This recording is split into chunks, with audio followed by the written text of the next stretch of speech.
everyone, this is Bill. I'm doing a video to show you how I'm upgrading my rolling 50-gallon tank. As it stands right now, the only filtration I have is a BioWheel 400. I'm adding a sump, overflow, and a couple other goodies to help it filter a little better.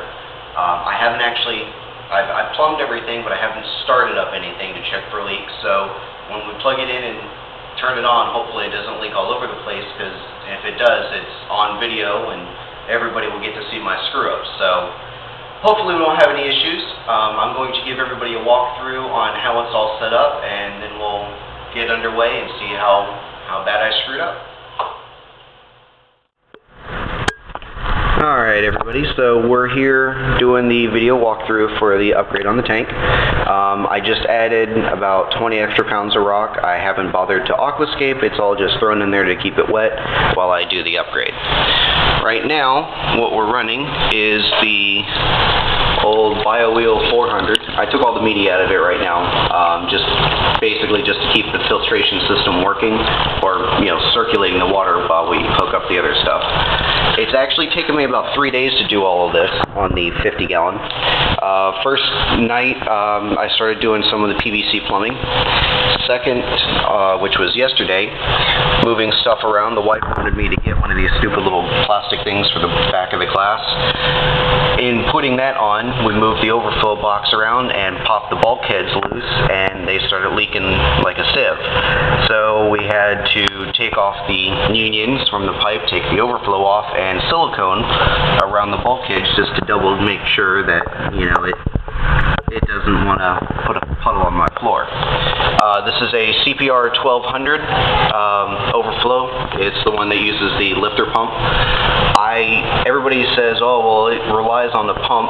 This is not a good idea for an overflow, but truth be told, it doesn't need to run 24/7. If you have it on a timer, if it comes on for about a minute once every 4 or 5 hours, we shouldn't have any issues. But I've only plugged it in a little bit before just to make sure that it would pull water in, but we'll just see how that goes. So anyway, it's going to overflow down into, I have two 1-inch pipes, drain down and go into the back of the pump.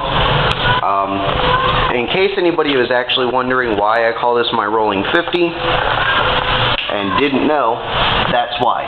The whole stand sits on 4 rollers, so I can actually move the entire tank around and take it over to do water changes or whatever else I need to. Inside the stand, I've pretty well cleaned everything out. I've already hooked up my hosing for the return. I've got a new Mag 18 that is going to be my return pump. I left all the extra hose loose in here because if the Mag 18 turns out to be as powerful as I think it is, I'm going to want the extra hose to kind of kill down some of the pressure. So I have it wired off just in case. But anyway, both drain lines come down into a 7-inch filter sock. I just used a bulk resupply hang clip. I was going to glass this tank to use for my sump, so there's no baffles in it. The reason is apparently where I was getting my glass from, they decided not to have 1/4 inch glass. The only thing they had was the 3/32, and I'd prefer not to have the glass shatter in my sump. So right now it's basically just going to be a big bucket style sump, and at some point later on I'll be able to drain it down and dry it out and glass it in. I'd prefer to actually get a tank that will span the whole width underneath here, but I'm basically looking at 12-inch wide by roughly 3 foot long, and I think that's an odd shape if I'm not mistaken, but it is what it is. Skimmer will go in here. I'm actually going to use the BioWheel 400 hanging on the back bar here as well. That's basically going to serve as a media reactor. I'm going to be, since I still have some of the carbon filtration media, I'm just going to let it pump through there, and that'll basically use as a carbon filter. So I'll have the sock, skimmer. I also have a bag with GFO. I'm going to be able to suspend in here if I need to, run that for a little bit. But like I said, nothing has really been tested per se. I did silicone around the inside of this tank before. This was a freebie picked up from the outside of somebody's house, so I had to clean it up real good and make sure it didn't leak, and I added some extra silicone on the inside just to make sure. So hopefully we don't have any issues. The only thing I have in here running right now is my grounding probe down there, the Mag 18, and the filter sock. And honestly, I'm not even sure I need the filter sock to test out the flow, but at least it'll help me get an idea of how bad the bubbles are. Right now, these PVC pipes that are going down are about 16 inches from the knuckle down to the bottom. I did that so that the pipes are underwater to kind of help keep it quiet. If I find I'm having any restriction from the flow, I'm actually going to be able to cut those a little bit shorter just to, allow more drop down distance. But in the meantime, I'd rather start with a longer pipe and trim it back as I need.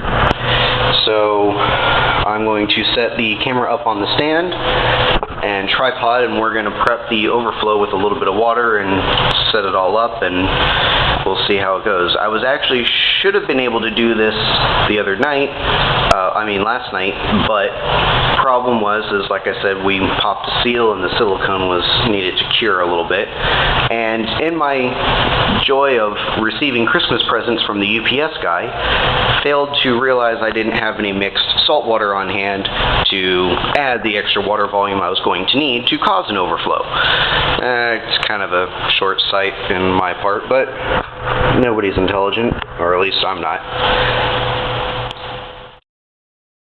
Here, let me get up here. Alright, the first thing you're going to need to do with any overflow, this just happens to be the CPR overflow, but anyway, the first thing you're going to need to do is fill up this back chamber here with water from the tank. You're shooting for pouring the water in between, not where the bulkheads are, but the space in between. This is what's going to maintain your siphon for this system.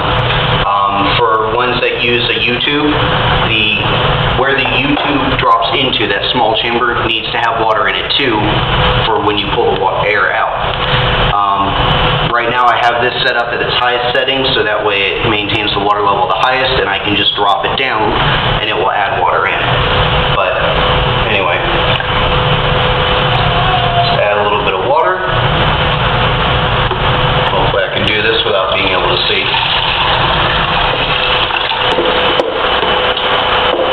Damn, I'm good. Okay. So we have water in there.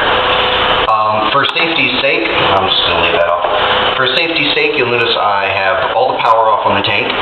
There's no light fixture up here, anything. The only thing I'm going to have running is this pump to pull the water through the overflow and to pull the siphon out, and the return pump.